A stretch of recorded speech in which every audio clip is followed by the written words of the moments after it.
ছোট্ট বন্ধুরা, আবার তোমাদের সামনে এসেছি আমি নতুন গল্প নিয়ে, নতুন মূল্যবোধের গল্প নিয়ে। গল্প শোনো, মূল্যবোধ শেখো। এই আসরে আবার তোমাদের সামনে আমি হাজির নতুন গল্প নিয়ে। ছোট্ট বন্ধুরা, তোমরা খুব মন দিয়ে পড়াশোনা করছো তো? তোমরা সবাই খুব ভালো আছো তো? তোমরা অনেকেই আমায় ফোন করো যে গল্প খুব ভালো লাগছে। আমিও উৎসাহিত বোধ করি আবার নতুন নতুন গল্প নিয়ে তোমাদের সামনে আসার জন্যে। তো চলো আজকের গল্পটা শুনে নিই। গল্প শুনতে তোমাদের অসাধারণ লাগে, দারুণ লাগে। আমারও ছোটোবেলায় গল্প শুনতে খুব ভালো লাগতো দিদার কাছে। ছোট্ট বন্ধুরা, আজকের আমাদের গল্প, তোমরা স্টোন কাটার বোঝো? মানে পাথর কেটে কেটে মূর্তি করে যারা, স্টোন কাটার। তো একজন অসন্তুষ্ট স্টোন কাটারের গল্প। চলো আমরা আগে প্রথম গল্পটি শুনে নিই ছোট্ট বন্ধুরা। তো হয়েছে কি, একজন স্টোন কাটার তিনি বসে বসে পাথরে খোদাই করছেন। তো রাস্তা দিয়ে, যে রাজ্যে তিনি বাস করেন সেই রাজ্যের রাজা অনেক লোকবল নিয়ে, লোক লস্কর নিয়ে, ঘোড়া নিয়ে রাজা সামনে দিয়ে চলে গেলেন, পেরিয়ে গেলেন। তো ওই স্টোন কাটারের মনে হলো, ইস, আমি যদি রাজা হতাম। তো এই কথাটি স্বর্গ থেকে দেবতা একজন শুনেছেন। তিনি ওই স্টোন কাটারকে বর দিলেন একটা, আচ্ছা তুমি যা বলবে তাই হবে। তো যেহেতু সেই স্টোন কাটার বলেছে যে ইস, যদি আমি রাজা হতাম, তো পরের দিন সকালে উঠে স্টোন কাটার, বুঝেছো বন্ধুরা, স্টোন কাটার দেখছে যে সে রাজা হয়ে গেছে। চারদিকে তার কত শত শত লোকজন, ঘোড়া গাড়ি, মানুষজন, খাবার দাবার, তিনি রাজা। তো রাজা হয়ে তিনি তখন সব লোক লস্কর নিয়ে অনেক দূরে পশু শিকারে বনের মধ্যে চলে যাচ্ছেন। তো সেখানে গেছেন।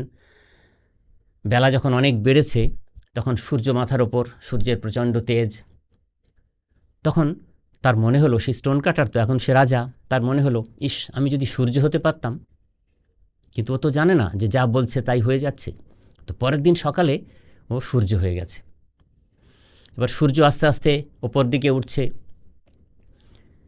কিন্তু মেঘের আড়ালে সে পৃথিবীকে আর দেখতে পাচ্ছে না। সেই সূর্য, সেই মানুষটি, আসলে সে তো স্টোন কাটার, সে এখন সূর্য হয়েছে। সে তখন ভাবলো, ইস, আমি তো আমার প্রিয় পৃথিবীকে, শস্য শ্যামলা পৃথিবীকে তো দেখতে পাচ্ছি না। তো আমি যদি মেঘ হতে পারতাম। তো পরের দিন সকালে সেই স্টোন কাটার মেঘে পরিণত হলো। মানে সেই দেবতা যিনি বর দিচ্ছেন, তিনি তাকে মেঘে পরিণত করে দিলেন। এবার মেঘ কি হয়? মেঘ আকাশে উঠছে উঠছে উঠছে। এবার মেঘ এক জায়গায় পুঞ্জীভূত হলে কি হয়? বৃষ্টির জলে ঝরে পড়ে। তো মেঘ বৃষ্টির জলে ঝরে পড়ছে, পাহাড়ের উপরে পড়ছে, নদীতে পড়ছে, বিভিন্ন জায়গায় পড়ছে বন্ধুরা। তো পাহাড়ের উপরে যখন পড়ছে, সেখানে তো কি পাথর, ও তো আসলে স্টোন কাটার ছিল। তো পাথরের উপরে যখন বৃষ্টিটা পড়ছে, তার তো লাগছে খুব, বৃষ্টিটার তো কষ্ট হচ্ছে। আসলে সে তো বৃষ্টি নয়, সেটা তো সেই স্টোন কাটার, কিন্তু বৃষ্টির রূপে পড়ছে সে। এইবার সে তখন ভাবছে, ইস, আমি যদি পাথর হতে পারতাম। তো পরের দিন সকালে সেই বৃষ্টি তখন পাথর হয়ে গেল। এবার পাথর মানে কি হবে? আবার তো মূর্তি গড়ার জন্য আবার অন্য কোনো স্টোন কাটার সেই পাথরটাকে নিয়ে কাটতে শুরু করেছে। আসলে ওই তো একজন স্টোন কাটার ছিল। তো সে পাথর যখন তাকে কাটছে ছেনি দিয়ে, হাতুড়ি দিয়ে, তার তো খুব লাগছে, যন্ত্রণা হচ্ছে। তো ছোট্ট বন্ধুরা, লাগলে কি হয় বলো? সে চিৎকার করছে আর বলছে, আমি যদি স্টোন কাটার হতাম। তো সেই দেবতা তাকে আবার পরের দিন, যা ছিলেন তিনি আগে স্টোন কাটার, সেই স্টোন কাটার বানিয়ে দিলেন। তো বন্ধুরা, তোমরা তো বুঝতে পারলে যে আমাদের তাহলে কি করা উচিত? এই গল্পের নীতিকথা আসলে কি? না, আমরা আমাদের যা আছে তাতে আমাদের সন্তুষ্ট থাকতে হবে। Be satisfied with what you are. তুমি তোমার যা আছে তাতেই সবসময় সন্তুষ্ট থাকো। তো তোমরা এখন ছোট, সবার সব কিছু থাকে না। তোমার কাছে যা আছে তাতে সন্তুষ্ট থাকো।